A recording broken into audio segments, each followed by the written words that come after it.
Good morning, dear students. Today, in our botany class, you will learn about the different types of classification. Classification of plants. We know that in our earth, they have varieties of plants. So many kinds. It is not easy to learn all these plants. So for example, ஒரு லைப்ரரிக்கு போகிற லைப்ரரியில் போய் ஒரு book தேடணும். லைப்ரரியில் books எல்லாமே ரேக்கில் அடுக்கி வைக்காமல் அப்படியே ஒரு கும்பலாக இருந்துச்சுன்னா நம்ம தேடுற புக் எடுக்கிறது ரொம்ப கஷ்டம், ரொம்ப நாள் ஆகும். தேடி எடுக்கலாம், ரொம்ப டைம் ஆகும். அதே இது லைப்ரரியில் வரிசையாக subject wise Tamil, English, maths தனித்தனியாக அரேஞ்ச் பண்ணி வச்சுருக்காங்க. அதில் நம்ம புக்கை போய் ஈஸியாக ஃபைல் பண்ணி எடுக்கிறது ரொம்ப easy. So time saving. Within 10 minutes நம்ம தேவையான புக்கை நம்ம சர்ச் பண்ணி எடுக்கணும். Same as it is, the plants are the vast group in our earth crust. நம்ம பூமியில் பிளான்ஸ் வந்து நிறைய டைப்ஸ் இருக்குது. இது எல்லாத்தையும் நம்ம அட் டயத்தில் படிக்கணும் அப்படின்றது it is impossible. It is very risk. But if you want to learn within a short period all the plants, we need classification. So the plants classification is very important to us to learn all the group of plants in our earth surface. So classification is nothing but the scientific basis for cataloging. Cataloging means arrangement.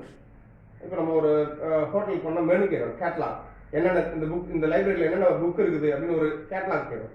So there is called all the plants are arranged in an order. That is called cataloging and retrieving the information about the plants. Retrieving the information. ஒவ்வொரு பிளான்ட்டை பற்றி full details நமக்கு வேணும் அப்படின்னா it's very much important to classify. So there is a tremendous diversity of the flora. Flora means plants. வேர்ல்டில் நிறைய plants வந்து இருக்கு. அந்த எல்லா பிளான்ட்ஸையும் flora means plants. So all this tremendous flora, it's not easy to classify. So that's why we learn the taxonomy. So classification of flora is known as classification. So there is scientific basis of the cataloging and retrieving the information about the tremendous diversity of flora is called classification. அதே மாதிரி கிளாசிஃபிகேஷன்ல பாத்தீங்கன்னா plants என்ன பண்றாங்க, they are arranged in an order, arrangement of organisms into a group. எப்படி பிளான்ட்ஸ்ல arrange பண்றாங்க, what basis the plants are classified according to their similarities and dissimilarities and relationships. Mostly the plants are comparing one another. ஒரு plants இன்னொரு பிளான்ட்ஸையும் பார்க்கறோம். இப்போ பார்க்குறோம் புல்லு செடியை பார்க்குறோம், அது வந்து we are called herbs, small herbs. அதே ரோஸ் பார்க்குறோம், we are called shrub. அப்போ ஏன் ரோஸ் shrubன்னு சொல்றோம், it's comparison. So it's very important role in classification. On the basis of similarities and dissimilarities and relationship, the plants are classified. So there is called arrangement of organisms on the basis of our group. இதெல்லாம் ஒரே மாதிரி இருக்குது, இது ஒரு group, இது வேற group இருக்கு, அப்போ இது separate from the another group. So இந்த மாதிரி பிளான்ட்ஸை கிளாசிஃபை பண்றதுக்கு தான் taxonomy. Classifications produce a systematic arrangement. The classification which provide the systematic arrangement expressing the relationship between the organisms. இப்போ கிளாசிஃபிகேஷன் நமக்கு என்ன தெரியும்னா, if you learn the taxonomy, the relationship between the organisms, ஒரு plant இன்னொரு plant என்ன relationship இருக்குன்னு நமக்கு even easy to learn. And also systematic arrangement, இந்த பிளான்ட்ஸ்க்கு அப்புறம் இந்த பிளான்ட், அப்போ இதோட எவல்யூஷன் எங்க இருந்து வந்தது. So the phylogenetic evolution also we can learn the systematic arrangement and expressing the relationship between the organisms. Method of classifying organisms which are called rank. இது என்ன சொல்றாங்க, கிளாசிஃபை ஒவ்வொரு கிளாசிஃபை பண்ணும்போது we are called a rank hierarchy சொல்லுவோம். அது species எல்லாம் சேர்ந்தது genus, already I told. Species genus எல்லாம் சேர்ந்தது ஆர்டர் எல்லாம் சேர்ந்தது கிளாஸ் எல்லாம் சேர்ந்தது family, like this kingdom. So that is called rank. So plans எல்லாத்தையும் குரூப்பாக அரேஞ்ச் பண்ணி அதை ஒவ்வொரு கேட்டகரியில் அரேஞ்ச் பண்ணுறதுக்கு பேர் that is called systematic arrangement. So the taxonomic rank and hierarchical is very important to learn to identify the plants. And the scheme of classification has to flexible. இப்போ இந்த கிளாசிஃபிகேஷன் எப்படி arrange பண்ணிருக்காங்கன்னா it's flexible. எப்போ வேணாலும் நம்ம அதை change பண்ண மாதிரி தான் கிளாசிஃபிகேஷன் எல்லாமே அரேஞ்ச் பண்ணிருக்காங்க. இப்போ ஒரு புதுசாக ஒரு பாக்டீரியான்னு ஒரு புதுசாக இப்போ தான் கண்டுபிடிச்சாங்க ரீசெண்டாக, மைக்ரோஸ்கோப் கண்டுபிடிச்சதுக்கு அப்புறம். அதுக்கு முன்னாடிலாம் பிளான்ஸ் தான் கிளாசிஃபை பண்ணாங்க. இப்போ மைக்ரோஸ்கோப்பில் கண்டுபிடிச்சதுக்கு அப்புறம் பாக்டீரியா எங்கே போய் இன்சர்ட் பண்ணுறது. So that the classification is flexible. The classification is flexible and allowing to where they have discovered the new living organisms to add it where they fit best. எந்த இடத்துல add பண்ணணுமோ அந்த பெஸ்ட்டாக fit பண்ணிக்கலாம். ஒரு new வைரஸை கண்டுபிடிக்கிறாங்க, அது எங்கே ஃபிட் பண்ணுறது? ஒரு நியூ பிளான்ட்டை ஒரு ஆள்கையில் போயிட்டு ஏதோ ஒரு ஒரு கடல் கடியில் போய் ஒரு பிளான்ட்டை டிஸ்கவர் பண்ணாங்க, அந்த பிளான்ட்டை எங்கே ஆட் பண்ணலாம்? So it is easy to fit in particular place. So அந்த மாதிரி கிளாசிஃபிகேஷன் பண்ணுறது தான் classification. Yes, next you will learn about the need for classification. Classification is very essential because the classification gives an insight to other field and the significance of practical values. Mostly the classification is very important to all the field, especially இப்போ ஒரு medicine எடுத்துக்கோன்னா அது எந்த medicine எந்த பிளான்ட்ல இருந்து எடுக்கிறாங்க, அது எங்கே available, அப்போ அதுக்கு எல்லாத்துக்கும் என்ன தேவை? கிளாசிஃபிகேஷன் தேவை. So classification is understanding the other field. It also helps to other field and significance of practical value. மற்ற field, அதாவது taxonomy வந்து not only in botany, it's also used in microbiology, biotechnology, genetic engineering, எல்லா ஃபீல்டுலையுமே taxonomy வந்து ரொம்ப important because it's significant for practical value and other field. If you understand the classification understand பண்ணா இதெல்லாம் நம்ம அடுத்த சப்ஜெக்ட்ல நம்ம லேர்ன் பண்ண முடியும். And also classification helps us to know the different taxa. பூமியில் உள்ள ஒவ்வொரு taxa means plant, ஒவ்வொரு taxana ஒவ்வொரு different plants நம்ம அண்டர்ஸ்டாண்ட் பண்றதுக்கு classification is very useful. And also their phylogenetic relationship and the taxa ஓட relationship. Phylogenetic relationship means evolutionary relationship. அந்த plant எந்த ஆரிஜின்ல இருந்து வந்தது, அதோட ancestor யாரு அப்படின்றதெல்லாம் நம்ம அண்டர்ஸ்டாண்ட் பண்றதுக்காக யூஸ் பண்ணலாம். அந்த எக்ஸாக்ட் பொசிஷன், அந்த taxa வந்து எந்த பொசிஷன்ல இருக்குது, taxonomic hierarchy எந்த ஆர்டர்ல எந்த பொசிஷன்ல இருக்குது. ஸோ இது எல்லாத்தையும் நம்ம தெரிஞ்சுக்கணும்னா we must learn the taxonomy. So need for that is the need for classification. Why we need study the classification? Because we understand the different taxa and their phylogenetic relationship and their exact position of particular plant in the field. And then these classification helps to train the students of plant scientists, especially with regards to the diversity of organisms and relationship with the other biological branches. In the mostly the classification யாருக்கு use ஆகுதுன்னா scientist, science படிக்கக்கூடிய எல்லா ஸ்டூடெண்ட்ஸுக்குமே to understand the how much of diversity of organisms, எவ்வளோ விதமான plans இருக்குன்னு understand பண்ணுறதுக்கு யூஸ்ஃபுல்லாக இருக்குது. டைவர்சிட்டி எத்தனை பிரான்ச்சஸ் இருக்குது, அதில் Monocotyledonae, Dicotyledonae, Gymnospermae, Angiospermae. So various diversity we can easy to understand by the scientists. And also we learn the relationship with the other biological branches. மற்ற பிரான்ச்சஸ் சயின்ஸுக்கும் டாக்ஸானமி எப்படி இன்டர்ரிலேஷன்ஸ்ல பாகுது அதெல்லாம் நம்ம இதில் ஈஸியாக அண்டர்ஸ்டாண்ட் பண்ண முடியும்.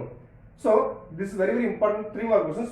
What is the need for classification? Classification needs to understand the classification gives the insight to the other field and significant practical values. It helps to know about the different taxa and their phylogenetic relationship and the exact position. And classification helps to train the students of plant sciences with regards to the diversity of organisms and their relationship in their other biological branches. Next we learn about the types of classification. Classification may be broadly classified into 3 types. Only first one is the artificial system of classification, second one is the natural system of classification, third one is the phylogenetic system of classification. In this class you will learn these 3 types of classification. So I once again repeat the 3 types of classification: natural system of artificial system of classification, natural system of classification, and phylogenetic system of classification. First we learn about the artificial system of classification. Artificial system of classification was first introduced by the scientist Carolus Linnaeus in the year 1707 to 1778. He was called father of taxonomy. He was called father of taxonomy. He was a Sweden botanist. He classified more plants. Nearly 7,300 plants they were classified. He was classified 7,300 plants, and he wrote one book. The book name is Genera Plantarum. Genera Plantarum. In this book, he explained nearly Genera Plantarum and Species Plantarum. Species Plantarum. In his book, he explained 7,300 species. He classified 7,300 species into 24 classes. இவர் என்ன பண்ணாரு, Carolus Linnaeus called father of taxonomy. He was a Sweden botanist. Sweden நாட்டை சேர்ந்தவர். 1707 to 1778ல வாழ்ந்த ஒரு scientist. இவர் ரெண்டு book எழுதினாரு, Genera Plantarum and Species Plantarum. Species Plantarum the book was published in the year 1753. 1753ல இந்த புக் பப்ளிஷ் பண்ணாரு. இந்த புக்ல 7300 plants were described. 7300 plants பத்தி full detail explain பண்ணாரு. அந்த 7300 plants-ஐயும் he was classified into 24 classes. எந்த பேசிக்ஸ்ல இவரோட கிளாசிஃபிகேஷன் இருக்குன்னா, based on the mostly stamen, the androcyte base பண்ணி தான் அவரோட stamen, androcium or stamen ஓட length of the stamen and the diarrhelphus, அந்த androcium எத்தனை stamen இருக்குது, number of stamen, number of position of stamen, இத பேஸ் பண்ணி தான் இவரோட கிளாசிஃபிகேஷன் இருந்தது. இதனால தான் இவரோட கிளாசிஃபிகேஷன் இன்னொரு டேர்ம்ல சொன்னா செக்சுவல் சிஸ்டம் ஆஃப் கிளாசிஃபிகேஷன் சொல்லுவாங்க. Because he gives more importance to the sex characters, especially androgen, the length of the stamen, position of the stamen, எத்தனை stamen இருக்குது, இத பேஸ் பண்ணி தான் இதோட கிளாசிஃபிகேஷன் இருந்ததனால இந்த கிளாசிஃபிகேஷன் இன்னொரு டேர்ம்னா that is called sexual system of classification. Next he also give more important to the carpels. அதுல அது ஓவரி எத்தனை இருக்குது, அதோட ஓவியூல்ஸ் எத்தனை, ஓவரி அரேஞ்ச்மெண்ட் அதை பேஸ் பண்ணி இவரோட கிளாசிஃபிகேஷன் இருந்தது. That's why his classification was also called sexual system of classification. அதே மாதிரி பாத்தீங்கன்னா இவரோட கிளாசிஃபிகேஷன்ல ஒன் ஸ்டேமன் இருக்கக்கூடிய பிளான்ட்க்கு they are called monandria. What is called monandria? Monandria means single stamen plants. Monandria, the plants contains only one stamen, monandria. Andria, that is stamen. Mono means one. Diandria means they have two stamens. The flower have only two stamens. Triandria, the flower have only three stamens. Tetrandria means the flower have four stamens. Like this, and Pentandria, the flower has 5 stamens, more than 5 stamens. They are considered as nearly 24 classes they were classified. So monandria means only one stamen, diandria means 2 stamen, triandria means 3 stamen, tetrandria means 4 stamen, pentandria up to 24 classes they were classified on the only based on the sexual characters, number of stamen and the number of carpels. Carpels means ovary based பண்ணி இவர் classify பண்ணாரு.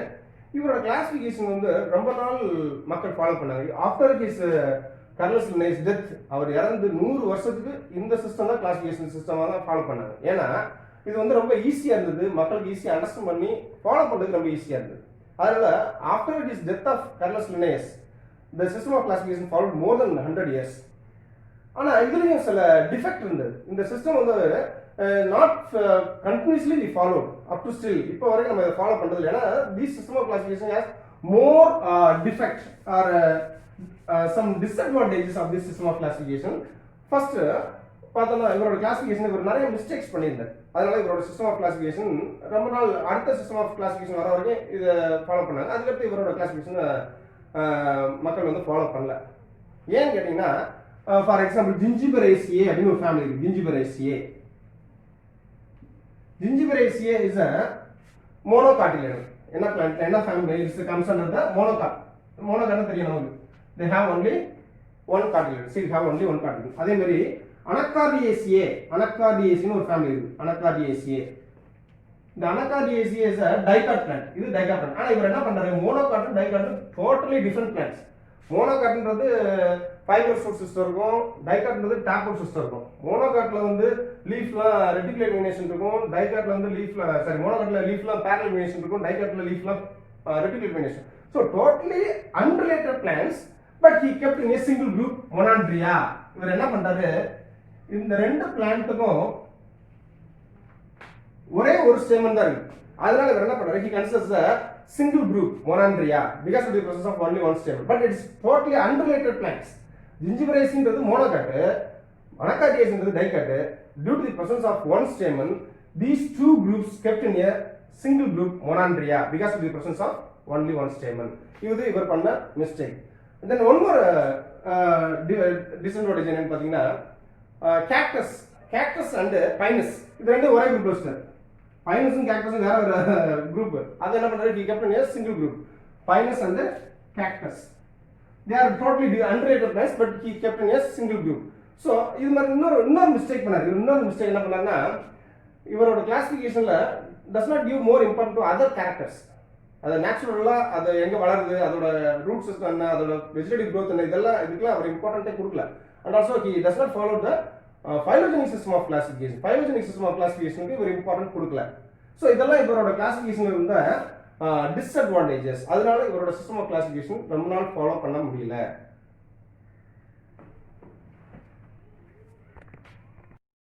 Very long gap after Carolus Linnaeus, the new system of classification was introduced, that is called natural system of classification. The natural system of classification is introduced by the scientist George Bentham and Hooker. In the year 18th century, George Bentham and Hooker, that's why their system is also known as Bentham and Hooker classification. 18th century, they were France country.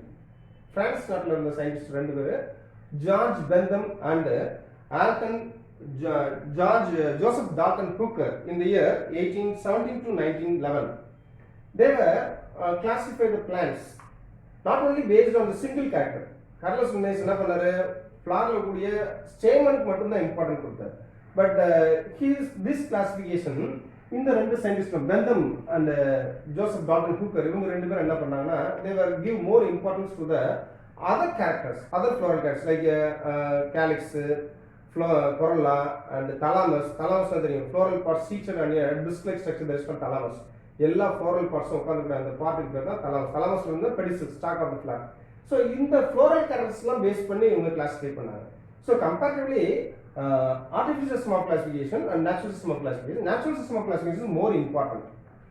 இவங்க classification பண்றதுக்கு முன்னாடி ஒரு scientist இருந்தாரு, there is Anthony Lawrence D. Jussy. Anthony Lawrence D. Jussy in 1789. இவங்களும் என்ன பண்ணாங்க, ஒரு important, அதாவது ஒரு ஃப்ளோரல் கேரக்டர்ஸ் ஒரு பாயிண்ட்டை மட்டும் வச்சு நம்ம கிளாசிஃபிகேஷன் பண்ணக்கூடாது, more and more characters necessary for classification அப்படின்றத அவங்க தெளிவுபடுத்தாங்க. அந்த பேசிக்ஸ்ல வந்து தான் நேச்சுரல் சிஸ்டம் ஆஃப் கிளாசிஃபிகேஷன். இவர் எழுதின புக்கு பேர் என்னன்னா, that is called Genera Plantarum. They were published in the book Genera Plantarum. Nearly in the Genera Plantarumல they were explained 202 families. 202 families explained பண்ணிருக்காரு. Nearly they were explained 97,205 species. 97,205 species. 205 species they were classified into 202 families. And nearly 7,569 genera. 7,569 genera they were classified. 97,205 species. 95,205 species they were explained in these books. Genera Plantarum. Genera Plantarum book were published in the year nearly 1862 to 1883. 1862 to 1883. இந்த book பாத்தீங்கன்னா ஜெனரா plantarum தேர் 3 volume book. அதுல 202 families explain பண்ணிருக்காரு, 7,569 ஜெனரா explain பண்ணிருக்காரு. Plants R classified nearly 95,205 species plants R explain. Okay, இப்போ அவர் classify என்ன classification பண்ணாங்க அப்படின்றத இப்போ நம்ம பிரீஃபா பார்க்கிறோம். The seeded plants were classified into 3 groups, 3 classes of which Bentham and Hooker classification or natural system of classification. இது வந்து ஒரு பர்టిక్యులர் கேரக்டர் மட்டும் பேஸ் பண்ணி கிளாசிஃபை பண்ணல, மோர் கேரக்டர்ஸ் பேஸ் பண்ணி கிளாசிஃபை பண்ணிருக்காங்க. அதுல அந்த பேசிக்ஸ்ல seeded plants, only seed bearing plants, seed produce பண்ற பிளான்ட்ஸ் மட்டும் தான் கிளாசிஃபை பண்ணிருக்காங்க. அது 3 கிளாஸா பிரிச்சிருக்காங்க. ஃபர்ஸ்ட் கிளாஸ் வந்து Dicotyledonae. Class 1 is Dicotyledonae, class 2 Gymnospermae, class 3 Monocotyledonae. இந்த டைகாட்டிலிடனே தான் கிளாஸ் ஃபர்ஸ்ட் கிளாஸ். இந்த ஃபர்ஸ்ட் கிளாஸ்ல டைகாட்டிலிடனே அப்படினா என்ன, the seeds have 2 cotyledon. இந்த பிளான்ட்ஸ்ல பாத்தீங்கன்னா டாப் ரூட் சிஸ்டம் இருக்கும். அதோட லீஃப்ல பாத்தீங்கன்னா ரெட்டிகுலேட் வெனேஷன் இருக்கும். இந்த லீவ்ஸ்ல பாத்தீங்கன்னா ரெட்டிகுலேட் வெனேஷன் இருக்கும். இந்த மாதிரி வெனேஷன் இருக்கும். அதே மாதிரி tap root system are present. Then அதே மாதிரி பாத்தீங்கன்னா ஃபிளார்ஸ் ஆர் பென்டாமரஸ். ஃபிளார்ஸ் எல்லாமே 5 வரும். Calyx 5, petals 5, sepal 5, androecium 5, ovary, that is ovule 5. இந்த மாதிரி 5 இருக்கும் பென்டாமரஸ். இந்த மாதிரி இருக்கக்கூடிய பிளான்ஸ் எல்லாத்தையும் they are considered as the dicotyledonous. Seeds have two cotyledons. சீடை உடைச்சு பார்த்தா அதுக்குள்ள அந்த cotyledon பருப்பு, அந்த பருப்பு பார்த்தா ரெண்டு இருக்கும். Seeds have two cotyledons. Leaves are shows the reticulate venation. Flowers பார்த்தீங்கன்னா pentamerous arrangementல இருக்கும். calyx, sepal 5 இருக்கும், petals 5 இருக்கும், androecium 5 இருக்கும், gynoecium 5 இருக்கும், அதாவது ovary carpel 5 இருக்கும், stamen 5 இருக்கும். இந்த மாதிரி 5 வரும். இந்த அரேஞ்ச்மென்ட்ல flowers இருந்துச்சுன்னா அந்த பிளான்ட் நம்ம கன்சிடர் பண்ணா there is a dicotyledon. அந்த மாதிரி பிரிச்சார். இந்த dicotyledon further classified into 3 subclasses. இந்த dicotyledonலே 3 subclasses பிரிச்சார் on the basis of thalamus. Thalamus I already told. All the floral parts are seated on a disc-like structure that is called thalamus. ஒரு பேஸ்ல உட்கார்ந்திருக்கும் floral parts எல்லாமே. அந்த point தான் பண்ணா thalamus. On the basis of thalamus, the dicotyledon further class into 3 subclasses. First subclass is the polypetalae, and second subclass is the gamopetalae, and the third subclass is the monoclamidiae. On the basis of petals arrangement, and base of petals arrangement அப்புறம் தான் இந்த thalamus இதெல்லாம் that is called thalamus basisல அதோட shape base பண்ணி class பண்ணுவாங்க. on base of corolla arrangement or petals arrangement, the dicotyledon further class into 3 subclasses: polypetalae, gamopetalae, monoclamidiae. இப்போ இந்த மூணு என்ன நம்ம பிரீஃபா பார்ப்போம். First polypetalae petals are free. petals எல்லாமே இப்போ செம்பருத்தி பூல பாத்தீங்கன்னா தெரியும், ஒவ்வொரு இதழும் தனித்தனியா இருக்கும். ரோஸ்ல ஒவ்வொரு இதழும் தனித்தனியா இருக்கும். அந்த ஃப்ளவரோட petals எல்லாமே ஃப்ரீயா இருக்கும். அந்த ஃப்ரீ petals தான் பேர் என்ன? polypetalae. petals are free. Diclamatus. இந்த arrangement is there is called polypetalae. இந்த polypetalae plants எல்லாத்தையும் they were further classified into 3 sub series. முதல்ல class dicotyledon, sub class polypetalae. அதோட சீரிஸ் பாத்தீங்கன்னா thalamiflorae. thalamiflorae அப்படினா என்ன அப்படினா the thalamus is a dome shaped. என்ன ஷேப்ல இருக்குமா? dome or bell shaped or cone shapeல. இப்போ floral partsல இருக்கக்கூடிய அந்த thalamus வந்து dome shapeல இருக்கு. இதுக்கு மேல தான் flowers-லாம் இருக்கும். இந்த மாதிரி dome shapeல or bell shapeல அல்லது cone shapeல இருந்துச்சுனா that is called thalamiflorae. இதுல 34 families இருக்கு. they are 6 order and 34 families. nearly thalamiflorae பாத்தீங்கன்னா the ovary is superior. அதே மாதிரி disciflorae னா இப்போ இந்த பூ பாத்தீங்க, சூரியகாந்தி ஃப்ளவர் பாத்தீங்கன்னா அந்த thalamus வந்து டிஸ்க் மாதிரி இருக்கும். டிஸ்க் ஷேப்ல இருக்கக்கூடிய thalamus தான் அந்த மாதிரி ஃப்ளவர்லாம் disciflorae. சோ ஃப்ளவரோட thalamus பேஸ் பண்ணி தான் இந்த மூணு சீரிஸ் thalamiflorae, disciflorae, calyciflorae. ஃப்ளவரோட பெட்டல்ஸ் அரேஞ்ச்மென்ட் பொறுத்து தான் polypetalae, gamopetalae, monoclamidiae. இப்போ polypetalae petals are free or diclamatus. then அதே மாதிரி thalamiflorae என்றது the thalamus are dome shape or cone shape. nearly superior ovary. they are superior ovary னா ovary is above the floral parts. ovary வந்து floral parts க்கு மேல இருந்துச்சுனா calyx, corolla, androecium, gynoecium மேல இருந்தா the result ovary is superior ovary. Okay. அதே மாதிரி பாத்தீங்கன்னா disciflorae, thalamus வந்து டிஸ்க் ஷேப்ல இருந்துச்சுனா that is called disciflorae. they are also superior ovary. அதே மாதிரி இதுல பாத்தீங்கன்னா 4 order 23 families are present. இதுல 4 order 23 families செப்பரேட் பண்ணாரு. then third series பாத்தீங்கன்னா calyciflorae. calyciflorae the thalamus is a cup shaped. நம்ம கப் மாதிரி இருக்கும். cup like structure means that is called calyciflorae. இதுல ovary பாத்தீங்கன்னா half inferior ovary இருக்கு. nearly 5 orders and 27 families இதுல இருக்கு. calyciflorae 5 order 27 families. சோ இது எல்லாமே என்னன்னா கம்ஸ் அண்டர் polypetalae. petals எல்லாமே ஃப்ரீயா இருக்குது. அத பேஸ் பண்ணி polypetalae. அந்த petals ஃப்ரீலயே thalamus ஓட பொசிஷனை பேஸ் பண்ணி, thalamus ஓட ஷேப்பை பேஸ் பண்ணி thalamiflorae, disciflorae, calyciflorae. அடுத்த சப் கிளாஸ் பாத்தீங்கன்னா gamopetalae means petals are united to form it may be partially or completely united. இப்போ ஊமத்தம்பூ பாத்தீங்கன்னா தெரியும், எல்லா petals என்ன இருக்குன்னா யுனைட் ஆகி ஒரு பெல் ஷேப்ல இருக்கும். அந்த மாதிரி thalamus அதாவது petals ஃப்ளவரோட petals எல்லாம் யுனைட் ஆகி ஒரு பார்ஷியலாவோ இல்ல ஃபுல்லாவோ கம்ப்ளீட்டாவோ fuse ஆயிடுச்சுனா that plants are called gamopetalae. there is a separate subclass of dicotyledon. எல்லாமே dicotyledon ஓட subclasses. இந்த gamopetalae பாத்தீங்கன்னா petals are partially or completely fused. they are also diclamatus. and also இதுல பாத்தீங்கன்னா 3 sub series. இதுல series வந்து 3 series இருக்குது. inferae அப்படினா the ovary is inferior. the flowers are epigynous. the flowers are epigenous. Flowers are epigenous with the inferior ovary. Flowers are epigenous னா floral parts எல்லாமே ஓவரிக்கு மேல இருக்கும், ஓவரி கீழ இருக்கும். அதான் inferior ovary. அப்ப முதல்ல தலாமஸ் பேஸ் பண்ணி பிரிச்சாரு. இதுல பாத்தீங்கன்னா தலாமஸ் பேஸ் பண்ணி கேமா பட்டல பேஸ் பண்ணி பாத்தீங்கன்னா அதோட ஓவரியோட பொசிஷனை பேஸ் பண்ணி தான் இப்போ Inferae ovary is inferior. Floral parts are epigenous. அதுல 3 ஆர்டர் 9 ஃபேமிலிஸ் இருக்கு. inferior ஓவரியில சீரிஸ் இன்ஃபரேல 3 ஆர்டர் 9 ஃபேமிலிஸ். அதே மாதிரி சீரிஸ் ஹெட்ரோமெரேல பாத்தீங்கன்னா ஓவரி இஸ் superior. superior என்ன floral parts எல்லாத்துக்கும் மேல ஓவரி இருக்கும், floral partsல கீழ இருக்கும். அப்போ flower வந்து hypogenous. flower வந்து flower அரேஞ்ச்மென்ட் hypogenous, ovary வந்து superior. So that is called heteromere. They may be classified into 3 order 12 families. இதுல இந்த heteromerela 3 order 12 families செப்பரேட் பண்ணிருக்காங்க. Then அதே மாதிரி series bicarpellate. bicarpellate னா carpels are 2. ரெண்டு carpels தான் இருக்கும். ovary may be half inferior or inferior. That is called bicarpellate. 2 carpels மட்டும் இருக்கு, bicarpellate. That is called bicarpellate.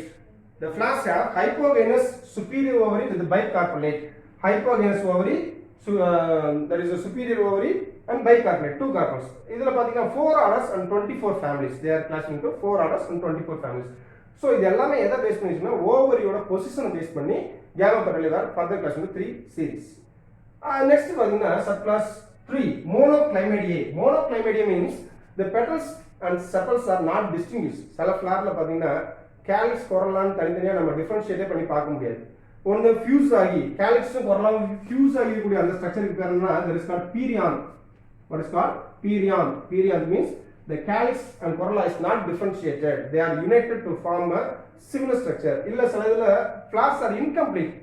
monoclymadiae னால என்ன flowers வந்து incomplete. ஒரு சில flowerல calyx இருக்குது, சில flowerல corolla இருக்குது, சில flowerல stamen இருக்குது, சில flowerல ovary இருக்குது. அந்த மாதிரி ஏதாவது ஒன்னு இல்லைனா கூட அந்த flowerக்கு என்ன they are kept in a separate group, subclass monoclymadiae. So இந்த monoclymadiae பாத்தீங்கன்னா 8 series and 36 families. இதுல வந்து என்ன கிடையாதுன்னா ஆர்டர் எதுவுமே கிடையாது. So there will be 8 series and 36 families. இப்போ உங்களுக்கு மோனோ டைகாட்டிலிடன்ல 3 சப்கிளாஸ் தெரியும்.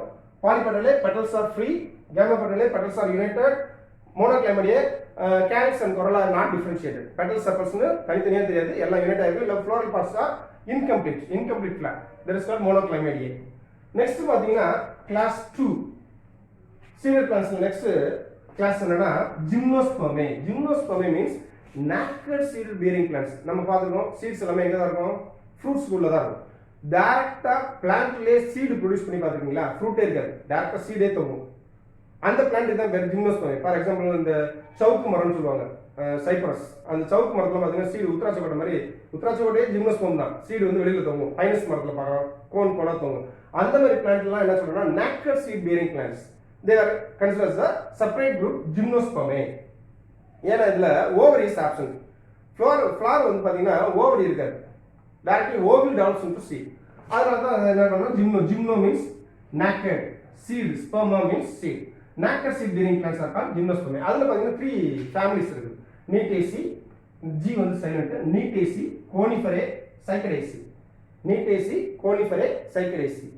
இது மாதிரி 3 families இருக்கு இதுல. தென் அதே மாதிரி third class பார்த்தோம்னா monocotyledone. monocotyledone நமக்கு தெரியும், the seeds have only one cotyledon, and also the plant shows fibrous root system. The leaves shows parallel venation. leaves பாத்தீங்கன்னா parallel venation இருக்கும். இப்ப பனானால பாத்தீங்கன்னா தெரியும் veins எல்லாமே எப்படி இருக்கும், parallel veins. சோ அது என்ன plant, monocotyledone. அப்போ இந்த லீஃபோட அரேஞ்ச்மென்ட் ஆஃப் veins பேஸ் பண்ணி நம்ம monocotyledone dicot plant னு அப்சர்வ் பண்ண முடியும். reticulate venation இருந்துச்சுன்னா dicotyledone, parallel venation இருந்துச்சுன்னா monocotyledone, fibrous root system இருந்துச்சுன்னா monocotyledone, tap root system இருந்துச்சுன்னா dicotyledone. flowers வந்து ட்ரைமரஸா இருக்கும். flowers ஓட அரேஞ்ச்மென்ட் எல்லாமே எப்படி இருக்கும்னா ட்ரைமரஸ்ல மூணா இருக்கும். calyx 3, petals 3, androecium 3, gynoecium, carpel 3. இந்த மாதிரி மூணு மல்டிப்ளிகேஷன் 3 ஆர் 3 ஓட மல்டிப்ளிகேஷன்ஸ் ஆஃப் flower parts இருந்துச்சுன்னா that is called monocotyledone. So இந்த monocotyledone leaves வந்து parallel venation, fibrous root system, seeds have only one cotyledon, and flowers are trimers. இதெல்லாமே monocotyledone character. இதுல பாத்தீங்கன்னா they consist of 7 series and 34 families. இதுல monocotyledone they classified into 7 series and 34 families. இப்போ டோட்டலா இந்த பிளான்ஸ்ல இந்த கிளாசிஃபிகேஷன்ல calculate பண்ணி பாத்தீங்கன்னா 202 ஃபேமிலிஸ் இருக்கும். இதுல 34 ஃபேமிலிஸ், இதுல 23, 27, இதுல ஒரு 3 ஃபேமிலிஸ், இதுல ஒரு 9 ஃபேமிலிஸ், இதுல ஒரு 12 ஃபேமிலிஸ், இதுல ஒரு 24 ஃபேமிலிஸ், இதுல ஒரு 34 ஃபேமிலிஸ், இதுல ஒரு 36 ஃபேமிலிஸ். டோட்டலா கால்குலேட் பண்ணா 202 families. Nearly 95,205 species they were classified into 202 families. This is called Benthamar classification. In the Benthamar classification, very long time they are used. ஏன் கேட்டீங்கன்னா இப்போ இது வந்து பிரான்ஸ் அதாவது இங்கிலீஷ் பீப்புள் யூஸ் பண்ண இந்த கிளாசிஃபிகேஷன் வந்து very long time mostly all countries colonial countries எல்லாமே இதை யூஸ் பண்ணாங்க. இந்த கிளாசிஃபிகேஷன் இன்னைக்கு வரைக்கும் still they are using this classification. நம்ம இந்தியாவிலேயே நம்ம ஃபாலோ பண்ணக்கூடிய கிளாசிஃபிகேஷன் தான் Bentham classification or natural system of classification இன்னைக்கு வரைக்கும் ஃபாலோ பண்ணிட்டு இருக்கோம். இந்த பெந்தமன் கிளாசிஃபிகேஷனையும் ஏன் இதை ஃபாலோ பண்ணாங்க அப்படின்னா தெர் இஸ் குவைட் அக்யூரேட், ரொம்ப அக்யூரேட்டா நிறைய கேரக்டர்ஸ் பேஸ் பண்ணி கிளாசிஃபை பண்ணிருக்காங்க. ஸோ இட் இஸ் ரிலையபிள், நல்ல நம்பகமா. இப்போ இதுக்கு என்னன்னா எவிடன்ஸும் இருக்குது, நிறைய ஹெர்பேரியம்லாம் ப்ரிப்பேர் பண்ணி வச்சிருக்காங்க. இந்த கிளாசிஃபிகேஷனை பேஸ் பண்ணி ஒரு ஃபிளாரை வச்சு அது என்ன ஃபேமிலி நம்ம ஐடென்டிஃபை இன்னைக்கு வரைக்கும் ஒரு புது பிளான்ட்டையோ எந்த ஒரு பிளான்ட் அப்சர்வ் பண்றது அதை ஐடென்டிஃபை பண்றதுக்கு இந்த பெந்தமன் கிளாசிஃபிகேஷன் ரொம்ப யூஸ்ஃபுல்லா இருக்குது. ஏன்னா தே ஆல்சோ அவைலபிள் ஹெர்பேரியம் சென்டர்லையும் போய் பார்த்தீங்கன்னா இந்த பேசிக்ஸ்ல கிளாசிஃபிகேஷன் பண்ணியிருக்காங்க. So it is a reliable and also evidence for classification herbarium இருக்குது. Even though இவ்வளோ பெனிஃபிட் இருந்தாலும் இந்த கிளாசிஃபிகேஷன்ஸ் ஆல்சோ நாட் ஸ்டேபிள். ஏன்னா இந்த கிளாசிஃபிகேஷன்ல இவங்க என்ன பண்ணணும்னா பெந்தமன் கிளாசிஃபிகேஷன்ல இவங்க பைலோஜெனிக் அதாவது எவல்யூஷனரி ரிலேஷன்ஷிப்க்கு இவங்க இம்பார்ட்டன்ஸே கொடுக்கல. That's one of the drawback of this classification. இவங்களோட கிளாசிஃபிகேஷன்ல எவல்யூஷனரி இந்த பிளான்ட் எந்த பிளான்ட்ல இருந்து வந்தது, அதோட பேரண்ட் பிளான்ட் என்ன அப்படின்றத இவங்க ரியலைஸ் பண்ணல. ஜெனடிக்கல் எவல்யூஷன்ல இதுல அப்சர்வ் பண்ணல. Only they give more importance to the vegetative and floral characters. அதனால இந்த கிளாசிஃபிகேஷன்லயும் சில டிஃபெக்ட் இருக்குது. Next the third system of classification is the phylogenetic system of classification. Phylogenetic system of classification was first introduced by the scientists German botanist Adolf Engler and Karl Prantl. இந்த மூணு system நீ படிக்கும்போது compare பண்ணி படிக்கணும். Artificial system introduced by Carolus Linnaeus, natural system introduced by Benthamar Hooker, phylogenetic system of classification introduced by Engler and Prantl. Adolf Engler, shortly we are called Engler, and Prantl, Karl Prantl. இந்த ரெண்டு scientist they are German botanist. இவங்க ரெண்டு பேரும் இந்த phylogenetic yearly system of phylogenetic system of classification was introduced. இவங்க introduce பண்றது இந்த phylogenetic system of classification introduce பண்றதுக்கு பேசிக்கா இருந்தது என்ன அப்படின்னா இந்த இயர் 1859 சார்லஸ் டார்வின் வந்து ஒரு புக் பப்ளிஷ் பண்ணாரு. Origin of Species. The book published by Charles Darwin is Origin of Species. அந்த புக்ல எந்த ஆர்கானிசம்ஸ் எதுல இருந்து வந்துச்சு அதோட எவல்யூஷனரி ஹிஸ்டரியை வச்சு பிரீஃபா எக்ஸ்பிளைன் பண்ணி ஒரு புக் பப்ளிஷ் பண்ணாரு. இந்த புக் வந்து இந்த சயின்டிஸ்ட் இந்த phylogenetic system of classification introduce பண்றதுக்கு ரொம்ப யூஸ்ஃபுல்லா இருக்கு. So the Origin of Species book was written by Charles Darwin is very helpful for introducing the phylogenetic system of classification by Adolf Engler and Karl Prantl. In the phylogenetic system of classification இவங்க எழுதின அந்த book Karl Engler Prantl and Adolf Engler and Karl Prantl introduce பண்ண book பேருனா they written the books Dinaturalian Flandrian Familian. P வந்து silent here, P is silent. Dinaturalian Flandrian Familian. இந்த புக்ல தான் இந்த phylogenetic system of classification இவங்க எழுதிருக்காங்க. இந்த புக்ல பாத்தீங்கன்னா 23 வால்யூம்ஸ் இருக்கு. The book was published in the year 1887 to 1915. இந்த 1915 இந்த புக் எழுதினாங்க. இந்த புக் நேம் என்னன்னா Dinaturalian Flandrian Familian. ஒவ்வொரு சயின்டிஸ்டும் ஒவ்வொரு புக் எழுதிருக்காங்க. பிகினிங்ல இருந்து அதை சொல்லிட்டு இருக்கேன். For example artificial system of classification introduced by Carolus Linnaeus. They wrote the book, they published the book is called Species Plantarum. Benthamar Hooker classification, they wrote the book that is called Genera Plantarum. Phylogenetic system of classification, the book was written by Adolf Engler and Karl Prantl. The book name is Dinaturalian Flandrian Familian. In the book 23 volumes இருக்குது. The book published in the year 1887 to 1915. In the book the plant kingdom was divided into 13 divisions. The book overall plant kingdom they were classified into 13 kingdom. The first 11 divisions they are thallophytes. Thallophytes means they are only non-vascular plants. The non-flowering plants.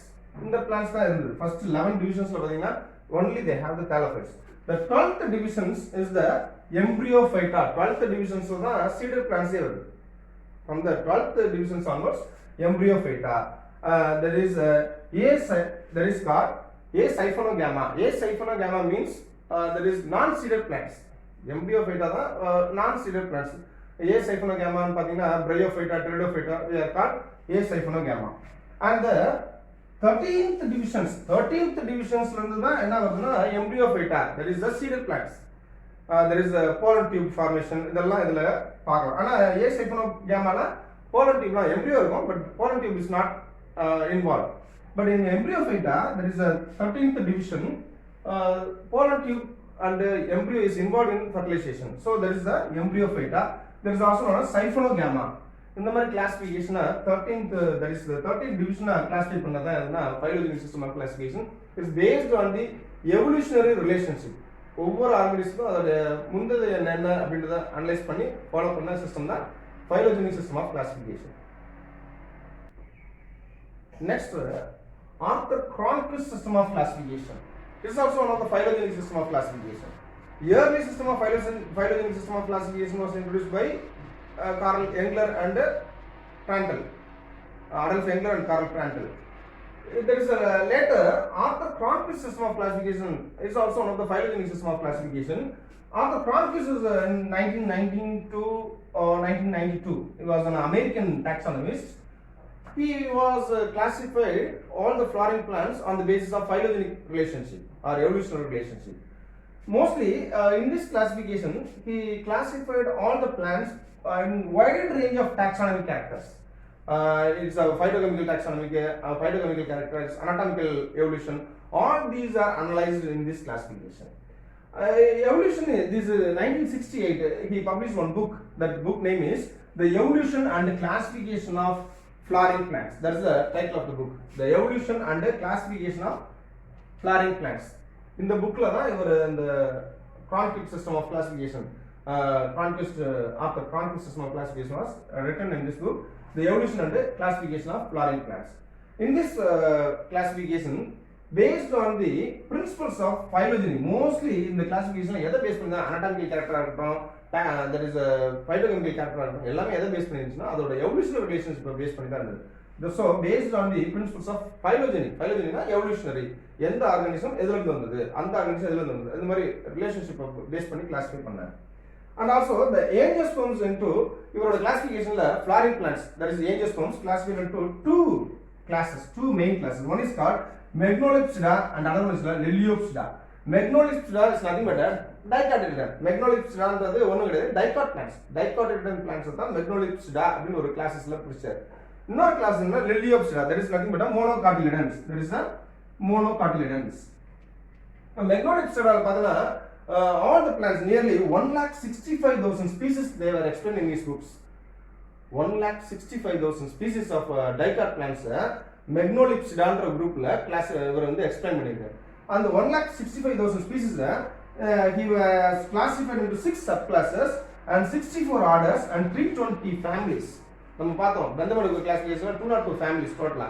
ஆனா அந்த Arthur Cronquist system of classificationல Megnolepsida ன்ற கிளாसेसல மட்டுமே 320 families, nearly 1,65,000 species of plants they were explained in these books. Another one is Liliopsida as a monocot.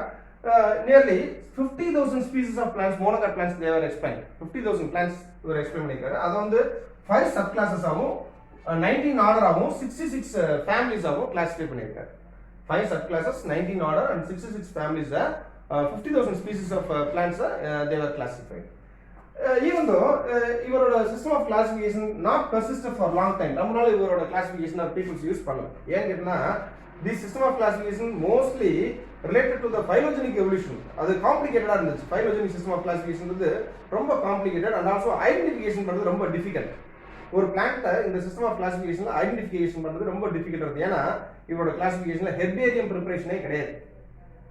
give more importance to the evolutionary relationship. அந்த evolutionary relationship ரொம்ப காம்ப்ளிகேட்டடா இருந்ததனால இந்த system of classification வந்து ரொம்ப not easy to follow. அதே மாதிரி அதுல herbarium follow பண்ணவே இல்லை. இவரோட சிஸ்டம் ஆஃப் கிளாசிஃபிகேஷன்ல ஹெர்பேரியம் ப்ரிப்பரேஷன் ஹெர்பேரியம் ஃபாலோயிங்கே இல்லை. So this system of classification is not following very not persist for long time. Thank you students.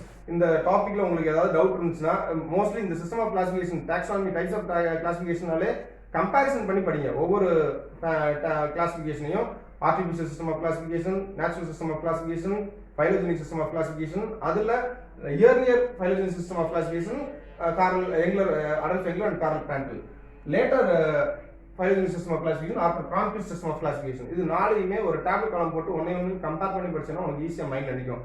அவங்க எழுதுற புக் என்ன, அவங்க எப்படி பிளான்ட் கிளாஸிஃபை பண்ணிருக்காங்க, இதெல்லாம் கம்பேரிசன் பண்ணி படிச்சீங்கன்னா ரொம்ப மைண்ட்ல நிக்கும். உங்களுக்கு ஏதாவது டவுட் இருந்தா எனக்கு கால் பண்ணுங்க. Thank you students.